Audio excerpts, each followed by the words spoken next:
that enjoy. So you find common ground for? with this. So you find it's more than just looks, right? And you've got a bit of something in common with this man. Don't tell me he's a nice guy. Don't tell me he's a nice guy. I'm just saying that's women don't look at that. I'm not. Okay. I'm not saying it's a good thing. Okay. I don't think a woman should be dating someone who is less attractive than her on the grand scheme of things. No, because why? People look at you weird. People look at you. Go, what the hell? No, they don't. They look at the man. A man is judged by the woman he's with. A man is judged by. A woman is judged by the quality of what that man can provide. Then she's called a gold digger, and then she don't give a shit about that. No, come on. She don't care. But these are not healthy relationships. She don't care as long as on a healthy outcome. If she is getting what she wants, she don't care about it. That's just the reality of it. But I don't know if that's good advice. But that's not advice. That's reality. That's reality. Think about it. If your girlfriend met up, right, and she goes, "Oh my God, I found a new man. I got a new man." What is the first thing she asks? What does he do? Thank you. What does he do? In other words, can this man, they don't give a shit about what he look like. What can he do? No, but we covered this point already. Right? We covered this point. We found a man whose earning is equal or greater than. We've already covered this point. Next question, when a girl comes and tells me she's got a new boyfriend, is, can I see a picture? Yeah, of course. Yeah, that's the point we're talking about now. The point is, what does he do comes first. So in other words, if the man has substantial assets, it doesn't matter how grotesque he looks. That's right. If she said to you, yeah, he's a chairman of Emirates Airlines, you'd go like, what? Holy shit. You don't give a shit what he looks like. No. You'll say, who is he? Girl, no, I will still see, can I see a picture? But then probably my response to that picture will be a little different. You're right. I'll be like, okay. Yes, like keep him at home. I don't care. I don't care what he looks like. Yeah, girl, you go for it. That's it. All right. So if you're not committed to lowering your standards, reaffirm your standards to avoid waiting forever for the right guy, but still ensuring they align with your core values and goals for relationship success. So it's kind of ambiguous, and the point is, I'm sort of like playing both sides, because I'm saying on one hand, it's fair though. You got to be careful because women age out. Oh, look at her face. Yeah, we're going to touch on that. Yeah. At what point is that, Paul? Well, the thing is, age out. When do we get aged out, Paul? Usually, it's after 35. 35 is that crucial age. So I'm out. No. Okay. I'm out. It's okay. It's fine. It's fine. No. We're giving advice to other people here. So we're only now speaking to women under 35.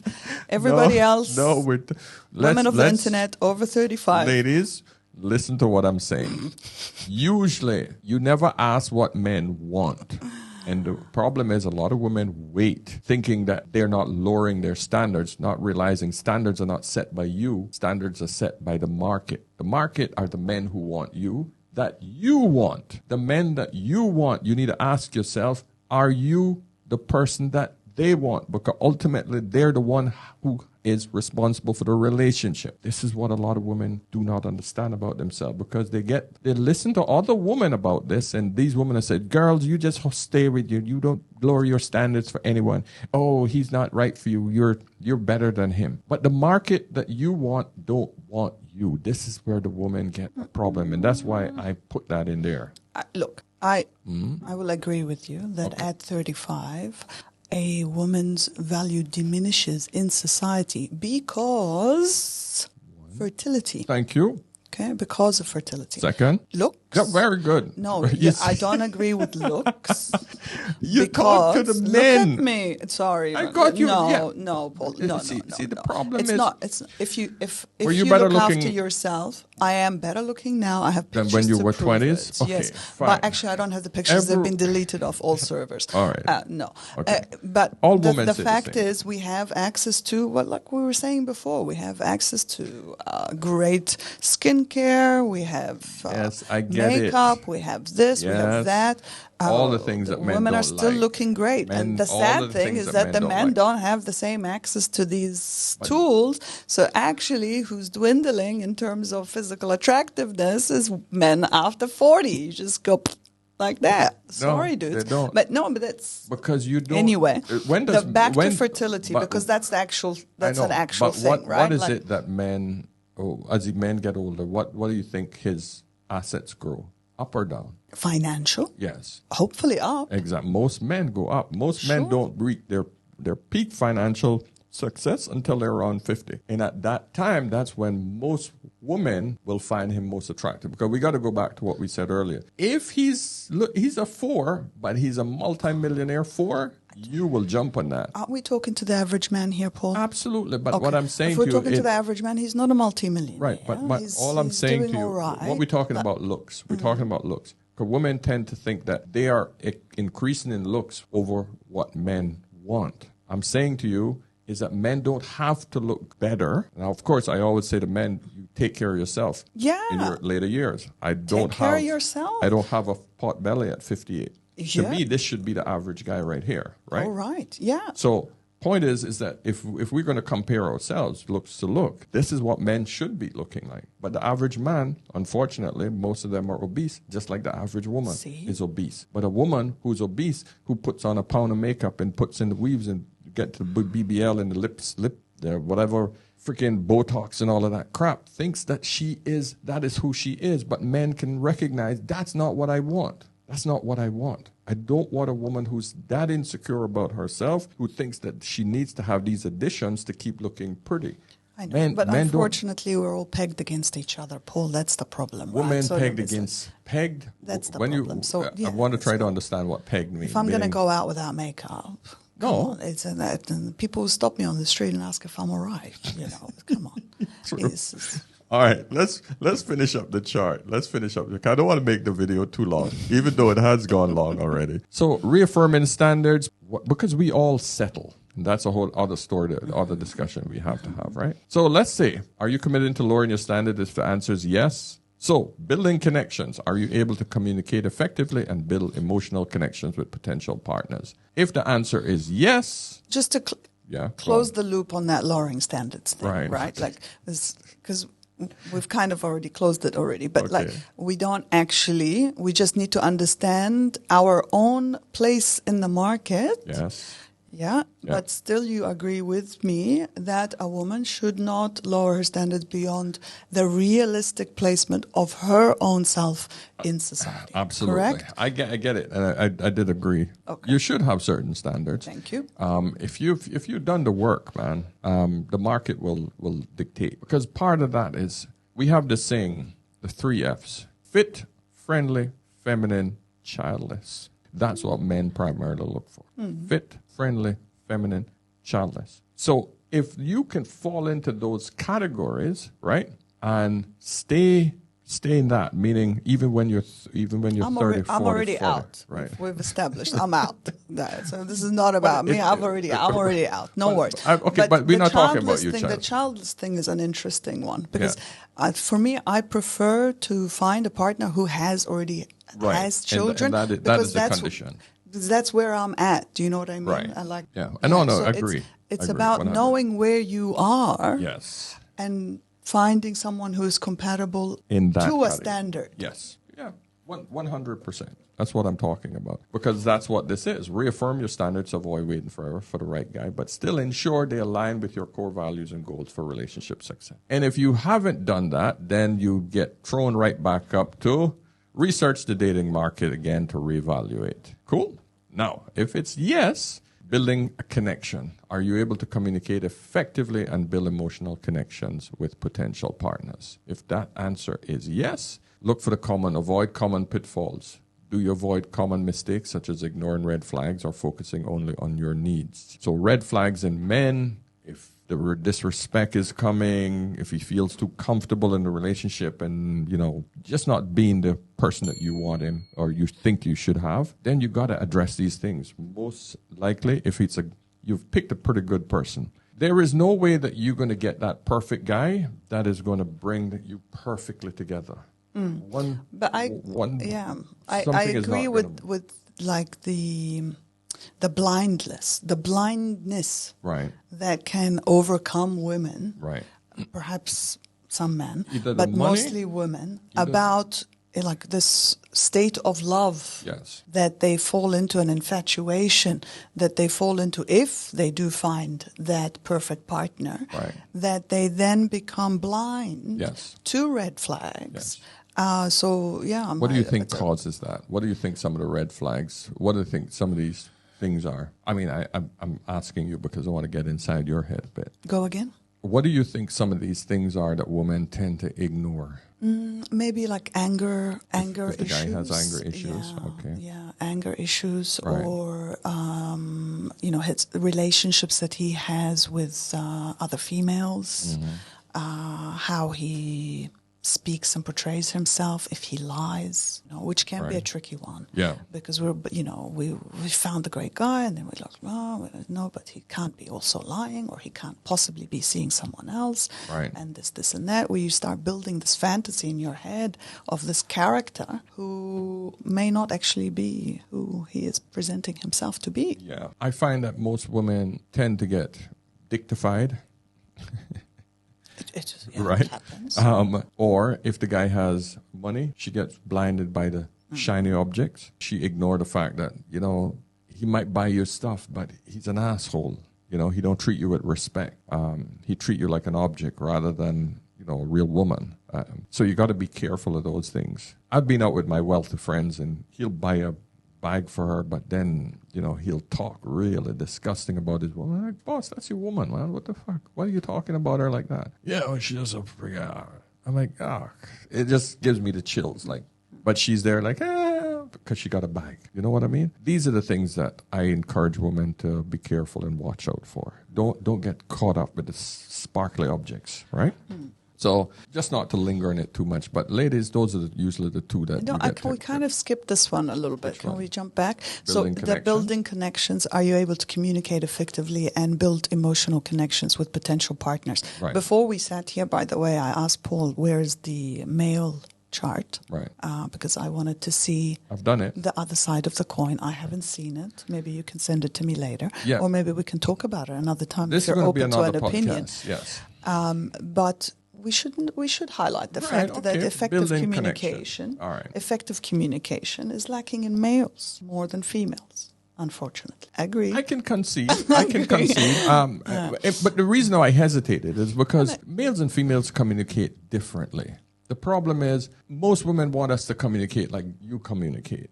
Men are always saying, that's not how I communicate, so don't ask me to communicate like that. Therapy, that's not what we do.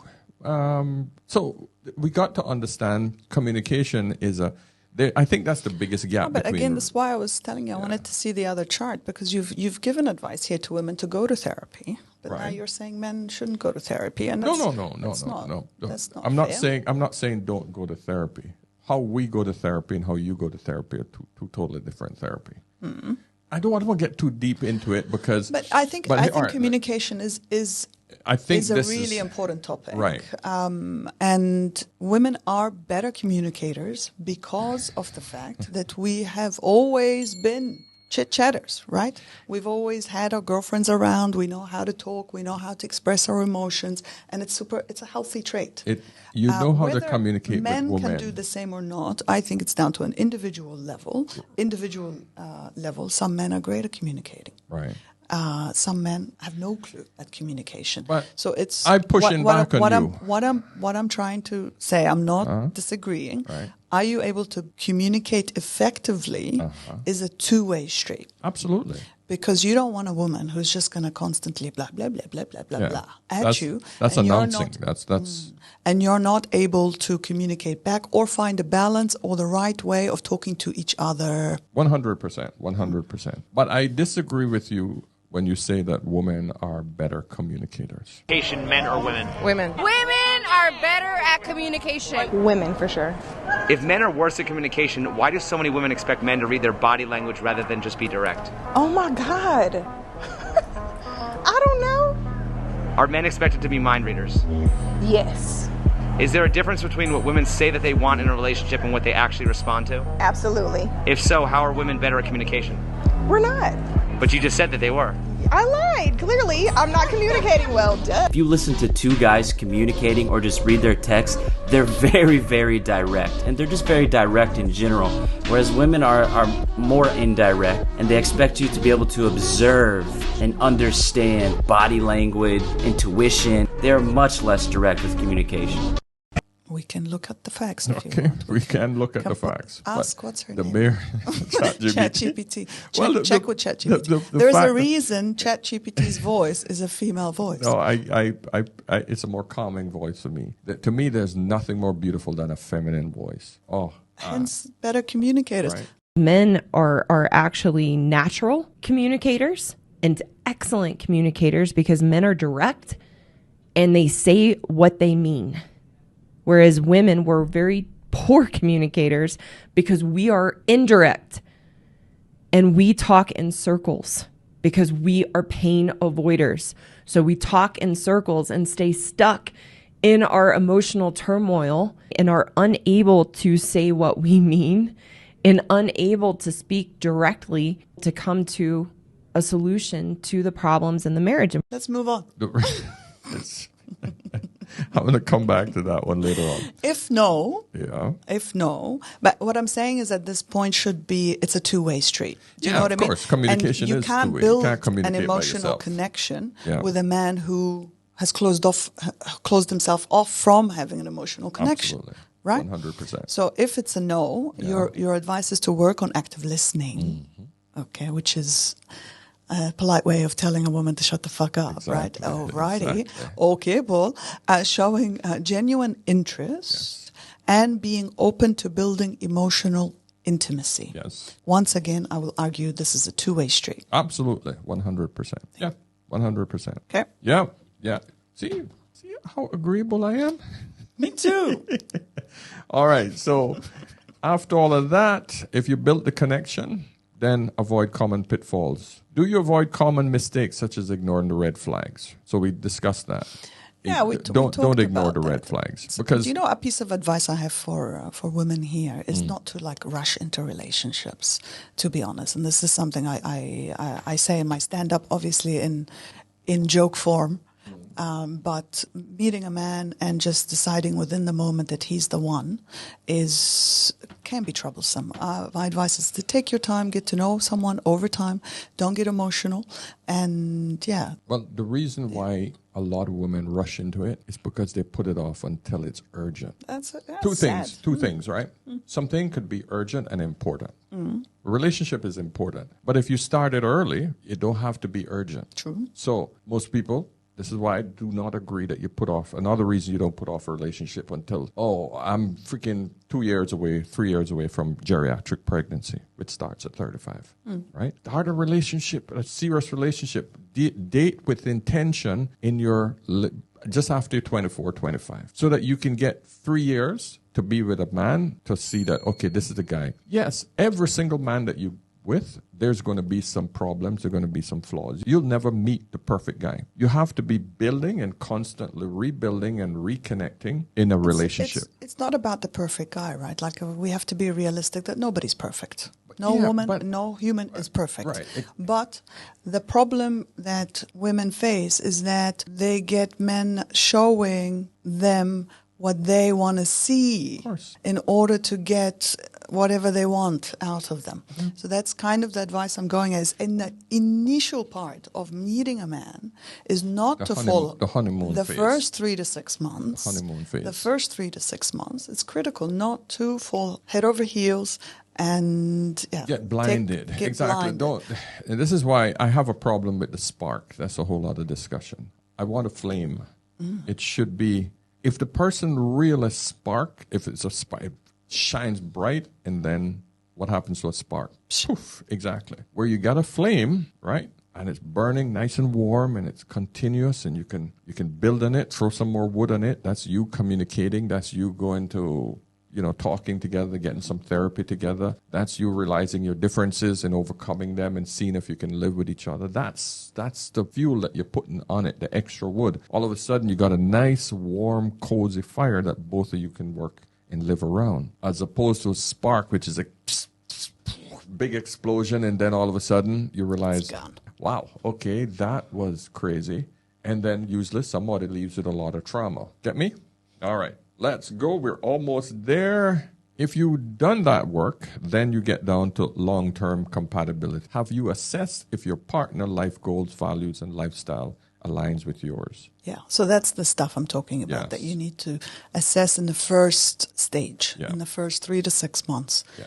And you should be having these conversations that get that across the line. But after some time, the problem is that it has to be done after some time, because I mean, men will say whatever you want, whatever you want to hear. Well, the thing is, I mean, if the guy is serious about you, he will try to get to the next stage as fast as he can. Mm-hmm. In the honeymoon stage, both parties are still pretending. Both parties are still trying to be nice to each other. You only start getting real to be, well, in today's day and age, real starts when, hey, you're farting in front of each other at night when you're sleeping together. You have an argument and you're able to make up. These are the things that are real. But can you still be nice? That's the point. Can you still be nice after that honeymoon phase? I think the key to a healthy relationship is to try to be as nice to each other all the time. Yes. If that's what you call pretending, then maybe we're better at pretending. We can pretend for longer. We have to pretend. Well, listen, we always have to pretend at some time. Because if you and I have an argument and I really want to tell you what's on my mind, I could be nasty, I could be ugly. Mm-hmm. But because I respect you and because your feelings mean a lot to me, I won't lash out. I'll hold that in. Now, the real me is being held back, right? The real me wants to freaking lash out, right? But the compassionate, intellectual, emotionally connected, and emotionally intellectual part of me says, no, I can't. Why would I want to do that? I will hurt my partner if I did that. You get my point? Of course. So that's a major part of being real, but also being a good partner for my woman. Of course. My man. I think women are naturally more empathic, right? I mean, we can have these conversations, but disagree with a bit of research, please, Paul. But the women are naturally more empathic. So we tend to consider others' feelings when we speak and when we talk at a greater rate than men do. Really? You honestly think that? Really. Look, again, everybody's different. You got women over this side, you got a woman over. I think he's been watching too many Red Pill videos. I watch Red Pill is good because Red Pill is reality, man. No, I'm not. I'm not going to agree to that. We're gonna be. I live in a different standard. Yes, all right? and you're like I'm not. I don't need to take a red pill. I don't need to take a blue pill. All right. You and my wife have the same response to me. My friends are not like that. What you're discussing, my friend, every woman will say that, right? Because here's the thing. Let me just explain this one point to you. The reason I married my wife is because she's an emotionally stable person. Mm-hmm. But when I look on the market, when I was searching for her on the market, 90% of the freaking women that I did meet weren't freaking emotionally stable. That's why they didn't get picked. If a woman was around you and she was toxic and nasty, she wouldn't be your friend. So you eliminate those people. You have sieved through all the good people, and the good people are now in your life. Those are the people that you get to know, and those are the people that are gravitating towards you because you are in kind men a good and woman. Women, exactly. Course. But a guy out there looking for a woman, he's going to hit 90% of those freaking women out there who let's are not nasty throw shit. out. Let's not throw out stats. All right, let's say a large majority. Shall we say a large majority? But the same applies for men. I get it, but the same applies but it's for not men. about what like aboutism. It's not about emotionally unavailable men. It's a 100%, huge problem. 100%. But I'm trying to tell you about females right now. The point is that what we're seeing in the relationship market is what's left. The good people are off the market, and that's why it's very important for you to get the good people as fast as you can. Get yourself off the market as fast, because my wife and I say, man, shit, I'm so happy to be off the market. Every married person you see watch these videos, they will say to me, shit, I'm so glad I found my person, because holy shit, the market is rough. That's if you found the right person and you're in a good marriage, Yes. But there's a lot of people out there also stuck in bad relationships and bad marriages, and stuck because of financial issues or societal commitments or family-related things. They never followed this flow chart. All right. Let's carry on. All right.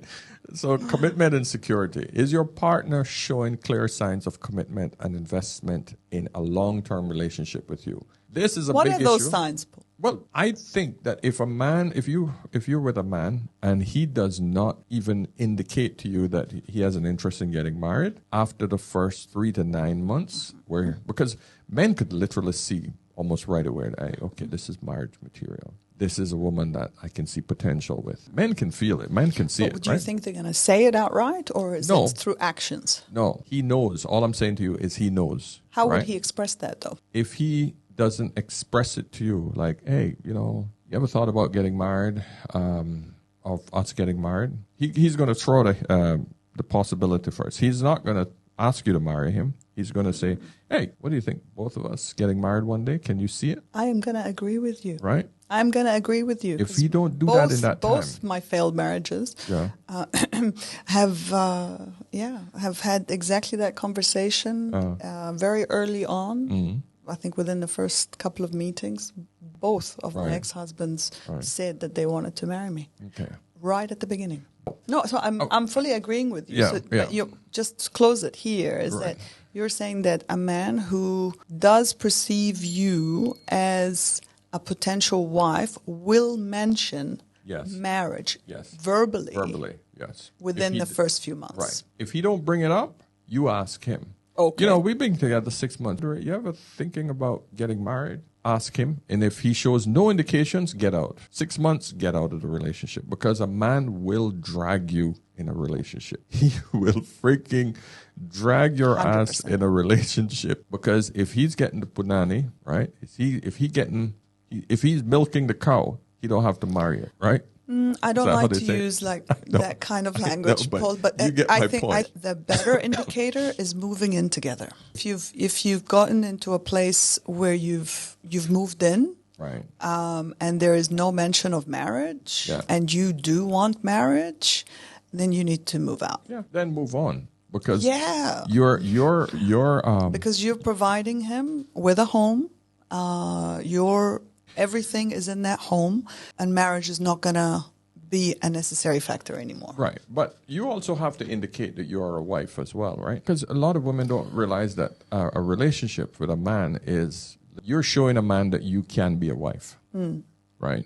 You're seeing if he can be a husband, and you have to show him that you could be a wife. Because he has to see that you could be a wife. If he can't see that you could be a wife, he will still drag you out in this relationship if he's still getting sex. Simply because men don't like to go back out in the streets to get sex. Your value to men in general as you get older declines to the men that you want. Oh, dear God. Yes. To the men that you want. Thank you, Paul. Thank you. To the one. Thank you. I'm just saying. I appreciate it. Okay, I'm not. Well, then imagine just being with a man for 10 years and he never married, he never commit to you. And then one day he says, okay, listen, I had enough. Oh, yeah. Now you're freaking 45 years old. Of course, yeah. Looking around going, okay. Look, I don't know if I should be giving advice. I'm just a comedian. But but the sad truth is, even in a marriage, right, the same can happen. No. The same can happen. You could have got married at 24, gave him your best years of your life, and then he still leaves you at 45 because he wants younger pussy. Men do not leave marriages. It is not. I love how you have such a positive view of men. I also love men. What percentage of women leave marriages versus men? Less.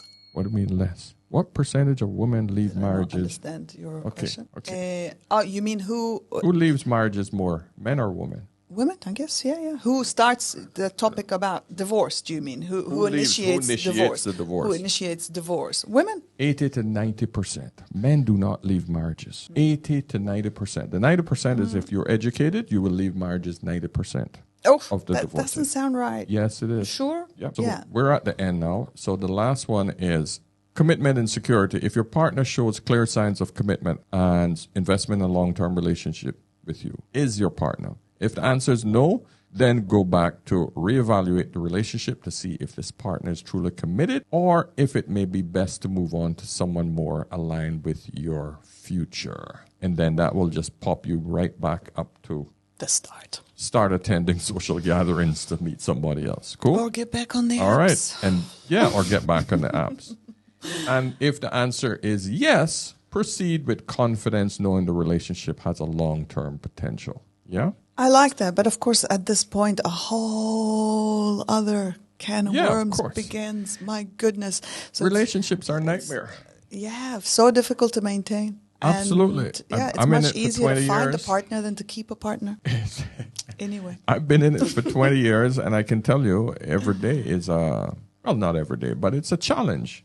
Because we're human. We change. Everything about being a human being is that everything around us influences our brain and our behavior. Every interaction we have with another human being, or even with an advertising or anything online, influence our thought process. And if we're not strong enough to, stay focused on what's important in life, which is a good partner, then it could go to shit. I think the biggest problem that I see with most couples is selfishness. Everybody wants the world to evolve around them. I am not happy is a problem. I did a video on this yesterday. But relationships isn't about happiness. It's about commitment and duty. That's a whole other story. But that's a whole other, because that's down to fundamental life values, right? Like, what do we want out of life? Well, I think commitment value is. I think happiness is high up on my list of things as to what I want out of my life. Right. But that's for another time. I think I got to send you the link of video last night that I did. I don't know if I want any more red pill videos, Paul. Thanks. This is one that deals directly with it. I've been feeding her a lot of red pill information. I couldn't watch them all. I'm sorry. Okay, my friends, listen. If you want a copy of this chart, by all means, go over to the membership site. I'll have it up. Guys can download it. Okay. Thank you so much, Noah. Thank you. Awesome, that was a great chat. Thanks a lot. Yeah, thank you, guys. See you again. That was soft, wasn't it? That wasn't hard. I think I was nice. Yeah. Yeah. All right, my friends. Listen, before you leave, make sure you like the video going out. Comment. Let's hear how she did. Like, literally, this is the first time on a podcast. Like, literally. So, not only the first time. It's so funny because she's really good on stage. She's incredibly comfortable. Yeah, if you want to heckle me, come to a show. Yeah, she's fine. Yeah. But you're nervous in front of the camera. No. She has if you want to be hard, come see me in person. Yeah. This is a male channel, so I'm sure you're going to get some pushback, but I think you did great. Thank you very much. No, you're welcome. It was really good. Thank you. So hopefully we can have her back. All right, guys, listen, thank you so much for hanging around till this long, because it's a long one. So I'll see you guys in the next one. And remember, whenever in doubt, always, always ask an older man or a beautiful woman. All right, see you soon. Cheers.